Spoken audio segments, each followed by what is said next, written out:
Vi s-a întâmplat vreodată să vă ridicați de pe un scaun mai jos și să simțiți pentru o clipă o ezitare în picioare, o slăbiciune care nu era acolo acum câțiva ani?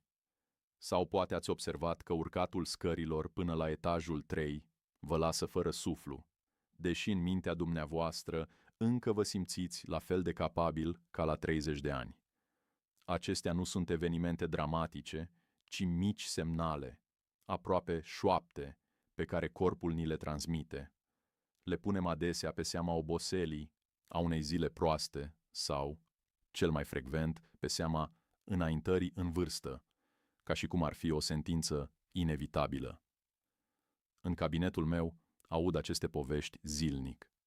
Sunt experiențe comune pentru foarte mulți oameni trecuți de 40, 50 sau 60 de ani, o discrepanță fină, dar constantă, între ceea ce vor să facă și ceea ce corpul le mai permite să facă. Este un sentiment de confuzie, pentru că nu ne simțim bolnavi, dar nici pe deplin funcționali. Și tocmai această zonă gri este cea pe care o vom explora astăzi, pentru că în ea se ascunde cheia calității vieții noastre viitoare. Această discrepanță generează o frustrare tăcută, dar profundă. Este frustrarea de a nu putea duce plasele de cumpărături dintr-o singură dată, de a refuza o plimbare mai lungă cu nepoții sau de a evita să te așezi pe podea pentru că nu ești sigur că te vei mai putea ridica fără ajutor. Este sentimentul acela neplăcut că devii, treptat, limitat de propriul corp. Mintea planifică, dorește, își amintește, dar fizicul răspunde cu întârziere sau, uneori, deloc. Aceasta nu este doar o problemă de confort, ci una care atinge direct stima de sine și sentimentul de independență. Începem să ne gândim de 2 ori înainte de a face lucruri simple, să calculăm efortul și să ne adaptăm viața în jurul acestor noi limitări. În tăcere mulți se întreabă, dacă acum este așa, cum va fi peste 10 sau 20 de ani? Această întrebare aduce cu sine o anxietate subtilă, teama de a nu deveni o povară pentru cei dragi, o umbră a persoanei active care am fost odată. Și aici ajungem la miezul problemei, la teama fundamentală care ne aduce împreună astăzi. Nu este frica de moarte, ci frica de o viață lungă, trăită în neputință. Medicina modernă a făcut progrese remarcabile în a ne prelungi anii, dar adesea eșuează în a ne umple acei ani cu viață, cu funcționalitate.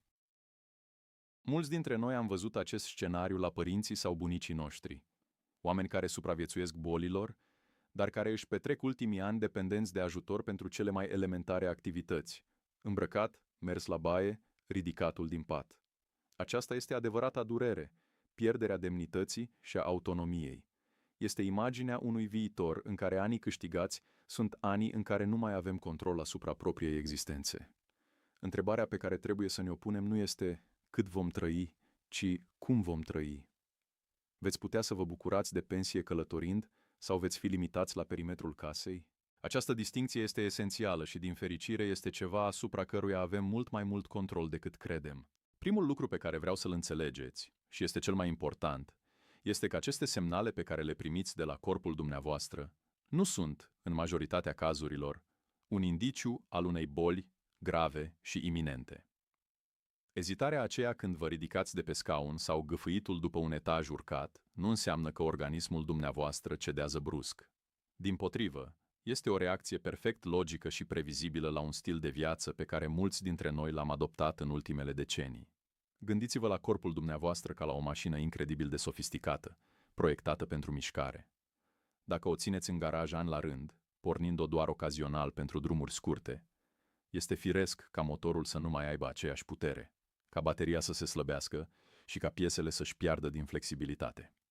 Ceea ce simțiți nu este o defecțiune subită, ci consecința acumulată a mii de zile de subutilizare. Este un proces lent, care nu doare pe moment, dar ale cărui efecte devin evidente exact în jurul vârstei de 40 sau 50 de ani.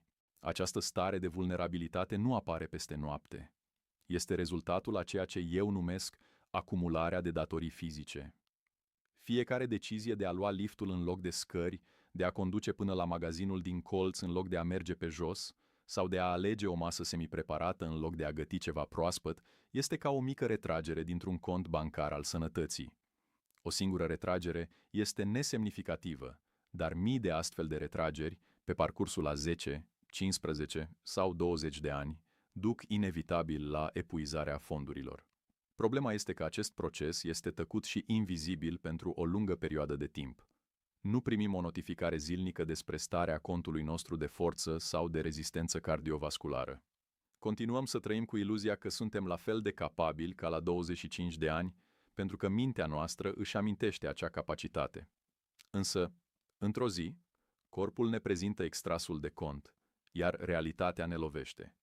Rezervele funcționale sunt mult mai mici decât ne imaginam. Nu este un eșec personal, ci o consecință biologică a mediului modern, care ne încurajează constant confortul și inactivitatea. Este esențial să facem distincția între procesul natural de îmbătrânire și declinul accelerat cauzat de stilul de viață. Da, este adevărat că, odată cu trecerea anilor, corpul nostru suferă anumite modificări. Pierderea masei musculare, un proces numit sarcopenie, începe treptat după vârsta de 30 de ani. Eficiența sistemului cardiovascular poate scădea. Acestea sunt tendințe biologice, însă viteza și severitatea acestui declin nu sunt predeterminate. Stilul de viață sedentar și alimentația necorespunzătoare acționează ca un accelerator puternic asupra acestor procese naturale. Ceea ce mulți oameni percep ca fiind bătrânețe este de fapt o combinație între îmbătrânirea biologică normală și efectele a decenii de neglijență. Vestea bună este că, dacă stilul de viață poate accelera acest declin, tot el îl poate și încetini dramatic. Nu sunteți condamnați la neputință. Ceea ce experimentați este un semnal de alarmă, nu o sentință. Este un punct de cotitură în care puteți alege să schimbați traiectoria viitorului dumneavoastră fizic. De peste 2 decenii lucrez cu oameni care ajung în cabinetul meu după ce au trecut printr-un eveniment medical major, un infarct, un accident vascular cerebral, o operație complexă. Medicina modernă le-a salvat viața, le-a oferit ani în plus. Dar ceea ce văd adesea, după euforia inițială a supraviețuirii, este o realitate crudă și neașteptată. Văd bărbați și femei care nu se pot bucura de acești ani câștigați. De ce? Pentru că deși inima lor a fost reparată sau boala a fost controlată, corpul lor este prea slăbit pentru a le susține viața. Nu se pot ridica singuri din pat, nu pot merge până la bucătărie fără sprijin, nu-și pot îmbrățișa nepoții fără teama că își vor pierde echilibrul. Am văzut prea des acest paradox tragic. O viață prelungită, dar o funcționalitate pierdută. Experiența mea nu vine din statistici, ci din aceste povești umane, din frustrarea tăcută a celor care au câștigat timp, dar au pierdut calitatea fundamentală a vieții: autonomia. Perspectiva mea s-a format nu doar din interacțiunea cu pacienții, ci și din nenumăratele discuții cu familiile lor. Am învățat să citesc povestea completă nu doar din fișa medicală, ci și din ochii obosiți ai fiului sau fiicei care îi însoțește. Aud despre nopți nedormite, despre cariere puse pe pauză, despre dinamici familiale tensionate, toate centrate în jurul îngrijirii unui părinte care a devenit dependent. Văd epuizarea fizică și emoțională a unui partener de viață care trebuie să ajute la fiecare mișcare, de la igiena personală la simplul act de a se așeza la masă. Această povară, adesea purtată în tăcere și cu dragoste, este o consecință directă a fragilității fizice. Când vorbesc despre pierderea autonomiei, nu mă refer la un concept abstract. Mă refer la impactul real, profund și adesea devastator pe care îl are asupra întregului ecosistem familial, transformând relațiile de iubire în relații de dependență și obligație. Scopul meu aici nu este să vă sperii, ci să vă ofer privilegiul pe care mi l-a dat profesia mea, acela de a vedea linia timpului în sens invers. Eu văd rezultatul final, dependența de la 75 sau 80 de ani, și pot trasa cu claritate drumul care a dus acolo. Acel drum este păvat cu mii de decizii mici, aparent nesemnificative, luate la 40, 50 și 60 de ani. Ezitarea de a vă ridica de pe scaun, gâfâitul după un etaj urcat, decizia de a renunța la plimbarea de seară, acestea nu sunt doar semne ale îmbătrânirii, ci sunt primele cărămizi pe calea către fragilitate. Ceea ce vă împărtășesc nu vine dintr-un manual, ci dintr-o bibliotecă vastă de povești de viață reale. Am văzut cum neglijența acumulată transformă adulți vibranți în vârstnici neputincioși. Dar am văzut și opusul, cum conștientizarea și acțiunea pot schimba complet acest traseu, asigurând o bătrânețe demnă și independentă. Această înțelegere este ceea ce vreau să vă transmit astăzi. Pentru a înțelege cu adevărat ce se întâmplă în corpul dumneavoastră și, mai important, ce puteți face în privința asta, trebuie să facem un pas înapoi și să corectăm o confuzie fundamentală care domină discuțiile despre îmbătrânire. Societatea noastră a devenit obsedată de o singură cifră, longevitatea. Celebrăm faptul că speranța de viață a crescut, că medicina ne poate menține în viață până la 80-90 de ani sau chiar mai mult. Este, fără îndoială, o realizare remarcabilă. Dar în această goană, după ani în plus, am uitat să ne punem cea mai importantă întrebare. Ce fel de ani sunt aceștia? La ce bun să adăugăm un deceniu la viața noastră dacă acel deceniu este petrecut într-o stare de neputință, dependenți de alții pentru cele mai simple gesturi? Această concentrare exclusivă pe cantitatea de ani, ignorând complet calitatea lor, este iluzia care ne împiedică să luăm măsurile corecte la momentul potrivit. Ne concentrăm pe a nu muri, în loc să ne concentrăm pe a trăi cu adevărat, pe deplin funcționali și demni. Aici intervine conceptul esențial pe care vreau să vi-l prezint astăzi, o distincție care vă va schimba complet perspectiva. Trebuie să diferențiem clar între două noțiuni. Durata vieții, în engleză, lifespan, și perioada activă de viață, health span. Durata vieții este simplă, reprezintă numărul total de ani pe care îi trăim, de la naștere până la moarte. Este o măsură pur cantitativă. Pe de altă parte, perioada activă de viață este mult mai relevantă. Aceasta reprezintă anii din viața noastră, în care suntem sănătoși, funcționali, independenți și plini de vitalitate. Este perioada în care ne putem bucura de viață în termenii noștri, fără a fi limitați de un corp fragil. Gândiți-vă la o mașină.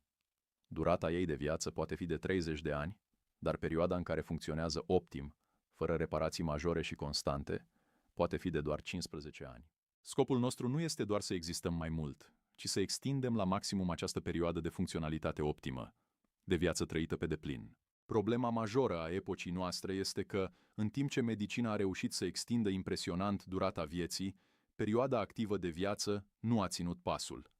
Se creează astfel un decalaj tot mai mare între cele două. Mulți oameni trăiesc acum un ultim capitol al vieții, care poate dura 10, 15 sau chiar 20 de ani, într-o stare în care durata vieții continuă, dar perioada activă s-a încheiat. Aceasta este exact zona de dependență și fragilitate de care ne temem cu toții. Este perioada în care supraviețuim, dar nu mai trăim cu adevărat. Semnalele pe care le simțiți acum, dificultatea de a vă ridica de pe scaun, oboseala la urcatul scărilor, pierderea echilibrului, sunt primele indicii concrete că perioada dumneavoastră activă de viață începe să se erodeze, să se scurteze.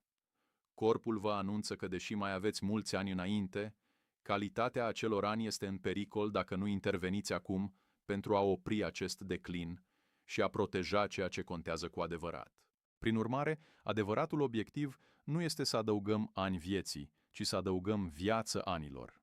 Scopul nostru, al tuturor celor care trecem de 40 sau 50 de ani, ar trebui să fie comprimarea acelei perioade de neputință de la finalul vieții. Idealul este să facem ca perioada activă de viață să fie cât mai apropiată de durata totală a vieții. Să fim puternici, mobili și independenți până la 85 de ani și poate să avem doar o scurtă perioadă de declin la final, nu decenii întregi. Această perspectivă este incredibil de eliberatoare pentru că ne redă controlul. În timp ce durata maximă a vieții este în mare parte determinată genetic, perioada activă de viață este profund influențată de alegerile noastre zilnice. Alimentația, mișcarea, somnul și gestionarea stresului sunt pârghiile pe care le putem acționa pentru a construi și a menține un corp rezistent. Înțelegând acest concept, nu mai suntem victime pasive ale îmbătrânirii, ci devenim arhitecții activi ai calității viitorului nostru. Acum că am stabilit că obiectivul nostru este să extindem perioada activă de viață și nu doar durata ei, haideți să vedem concret care sunt pilonii care susțin această independență funcțională și pe care, fără să ne dăm seama, îi lăsăm să se erodeze. Primul și cel mai important pilon este forța musculară. V-ați întrebat vreodată de ce un borcan pare mai greu de deschis, Sau de ce ridicatul de pe un scaun jos necesită un mic efort? Poate chiar un impuls cu mâinile? Răspunsul este sarcopenia, pierderea tăcută și treptată a masei musculare, care începe după 30 de ani și se accelerează după 50. Aceasta nu este o problemă estetică, ci una profund funcțională.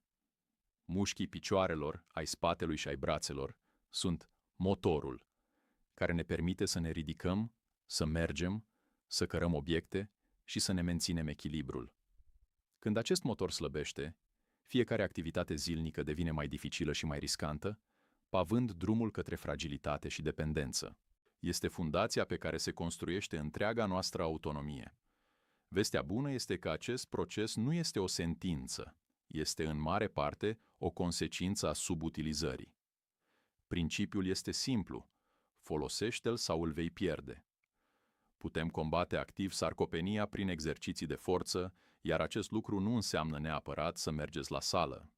Puteți începe acasă, cu mișcări simple și sigure. De exemplu, genuflexiunile, folosind un scaun în spate ca măsură de siguranță, sunt esențiale pentru a menține forța picioarelor, mușchii care vă ridică din pat în fiecare dimineață. Flotările la perete întăresc partea superioară a corpului, ajutându-vă să împingeți, să trageți și să vă sprijiniți. Chiar și ridicarea unor sticle cu apă sau a unor sacoșe de cumpărături în mod controlat poate stimula mușchii. Pe lângă mișcare, este crucial să ne asigurăm că avem un aport adecvat de proteine, cărămizile, din care corpul reconstruiește țesutul muscular. O porție de carne slabă, pește, ouă sau leguminoase la fiecare masă principală este un pas esențial în această direcție. Al doilea pilon esențial este capacitatea cardiovasculară, sau, mai simplu spus, sănătatea inimii și a plămânilor. Gâfâitul acela care apare după ce urcați un etaj sau doi nu este doar un inconvenient, ci un semn clar că motorul dumneavoastră nu mai livrează eficient oxigen către mușchi și creier. Un stil de viață sedentar face ca inima, care este tot un mușchi, să devină mai puțin eficientă. Ea se obișnuiește cu un ritm lent și atunci când este solicitată brusc, trebuie să bată mult mai repede pentru a compensa, ceea ce duce la oboseală și dificultăți de respirație. Această limitare vă restrânge treptat lumea. Începeți să evitați scările, apoi plimbările mai lungi, apoi poate chiar ieșirile care implică orice formă de efort. Fără să vă dați seama, perimetrul vieții dumneavoastră se micșorează, totul din cauza unui sistem cardiovascular neantrenat. Acesta este motivul pentru care mulți oameni ajung să fie prizonieri în propriile case, nu din cauza unei boli anume, ci din cauza lipsei de rezistență la cel mai mic efort. Soluția pentru a reconstrui acest pilon este, din fericire, cea mai accesibilă formă de mișcare: mersul pe jos. Nu trebuie să alergați la maraton. Obiectivul este să creșteți treptat ritmul cardiac în mod regulat. Încercați să integrați în rutina zilnică o plimbare de 30 de minute în pas alert, suficient de rapid încât să simțiți că respirația devine mai profundă, dar să puteți purta încă o conversație. Acest tip de efort constant, practicat zilnic, obligă inima să devină mai puternică și mai eficientă. Plămânii învață să utilizeze mai bine oxigenul, iar vasele de sânge își mențin elasticitatea. Gândiți-vă la această plimbare zilnică nu ca la o opțiune, ci ca la o formă de igienă personală, la fel de importantă ca spălatul pe dinți. Este o investiție directă în capacitatea dumneavoastră de a explora lumea, de a vă juca cu nepoții și de a rămâne o persoană activă și implicată în viață, nu doar un spectator. Consecvența este mult mai importantă decât intensitatea ocazională. Al treilea pilon, adesea neglijat până când este prea târziu, este echilibrul. Capacitatea de a ne menține stabili pe picioare este o abilitate complexă, pe care o luăm de bună în tinerețe. Însă, odată cu înaintarea în vârstă și cu reducerea activității fizice, acest sistem se degradează. Mușchii stabilizatori slăbesc, timpul de reacție al sistemului nervos încetinește, iar simțul poziției corpului în spațiu, propriocepția, devine mai puțin precis. Consecința directă este creșterea riscului de căderi. O cădere la 20 de ani poate însemna o vânătaie, la 70 de ani poate însemna o fractură de șold, o operație, luni de recuperare și adesea pierderea permanentă a independenței. Frica de a cădea devine un cerc vicios. Ne mișcăm mai puțin pentru a evita riscul, iar prin mișcarea redusă, echilibrul se deteriorează și mai mult. Menținerea echilibrului este așadar o componentă critică a siguranței și autonomiei pe termen lung, o poliță de asigurare împotriva evenimentelor care pot schimba viața peste noapte. Și, bineînțeles, puteți antrena acest pilon acasă, cu exerciții simple și sigure.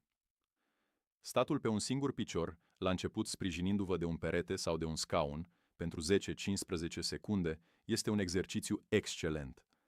Pe măsură ce vă simțiți mai stabili, puteți renunța treptat la sprijin.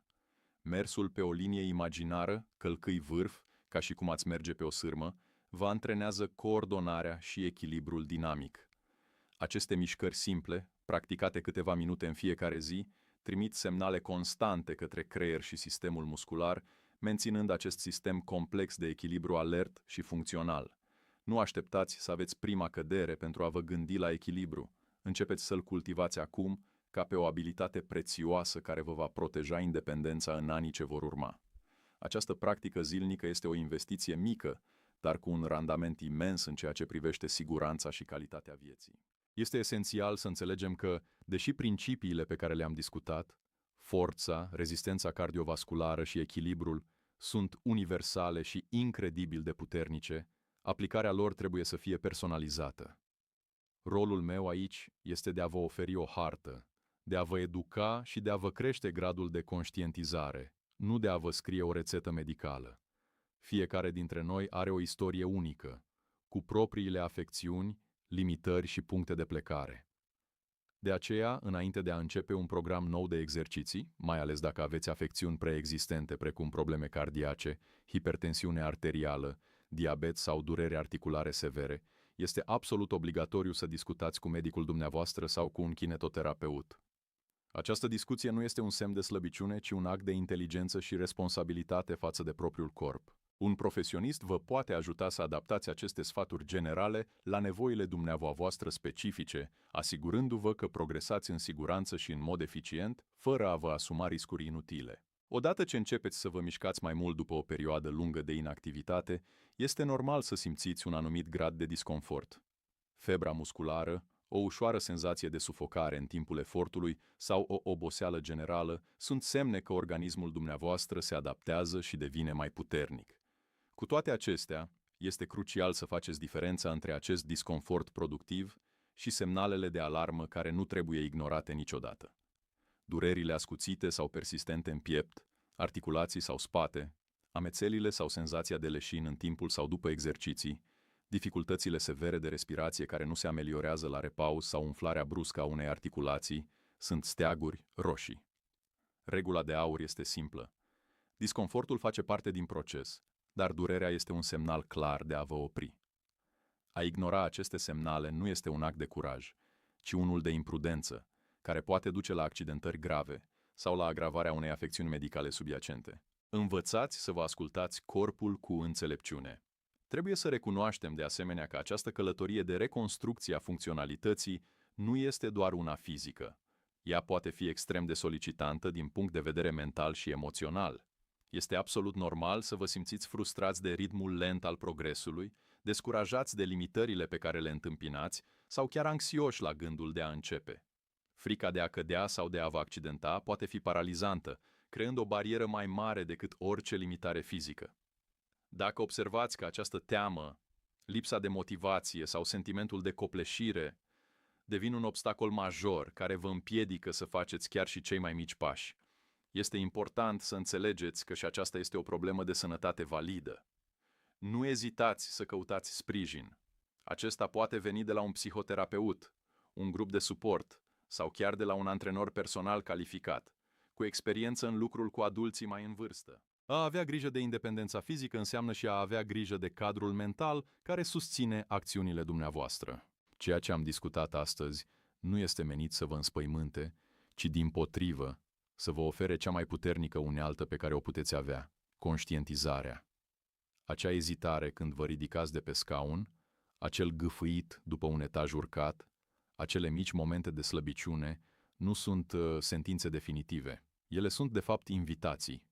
Sunt conversații tăcute pe care corpul dumneavoastră le inițiază, întrebându-vă dacă sunteți gata să investiți în calitatea anilor ce vor urma. Am înțeles împreună că Adevăratul obiectiv nu este să adunăm pur și simplu ani la viața noastră, ci să umplem acei ani cu funcționalitate, demnitate și bucurie. Distincția dintre durata vieții și perioada activă de viață nu este doar un concept teoretic. Este harta care vă arată exact unde aveți control. Fiecare plimbare în pas alert, fiecare genuflexiune făcută cu atenție, fiecare masă echilibrată, nu este o corvoadă, ci o depunere conștientă în contul independenței dumneavoastră viitoare. Nu este vorba despre a atinge perfecțiunea, ci despre a schimba, treptat și constant, traiectoria viitorului. Înțeleg perfect că volumul de informații poate părea copleșitor, iar gândul de a schimba obiceiuri adânc înrădăcinate de zeci de ani poate fi descurajant. Însă, cel mai important pas l-ați făcut deja. Ați rămas până la final, ați ascultat și ați reflectat. Această conștientizare este sămânța din care poate crește un viitor mult mai bun și mai sigur decât cel pe care vi-l imaginați poate acum. Călătoria de a vă reconstrui și proteja perioada activă de viață este un maraton, nu un sprint, și nu trebuie să o parcurgeți singuri. Dacă doriți să continuăm această conversație, să aprofundăm împreună și alte aspecte esențiale, precum nutriția, somnul sau sănătatea cognitivă, vă invit cu căldură să vă alăturați comunității noastre. Abonându-vă la acest canal, nu faceți doar un simplu click, ci vă asumați un angajament față de dumneavoastră și vă alăturați altor oameni care au decis că viitorul lor merită să fie unul trăit în picioare, demn și plin de viață.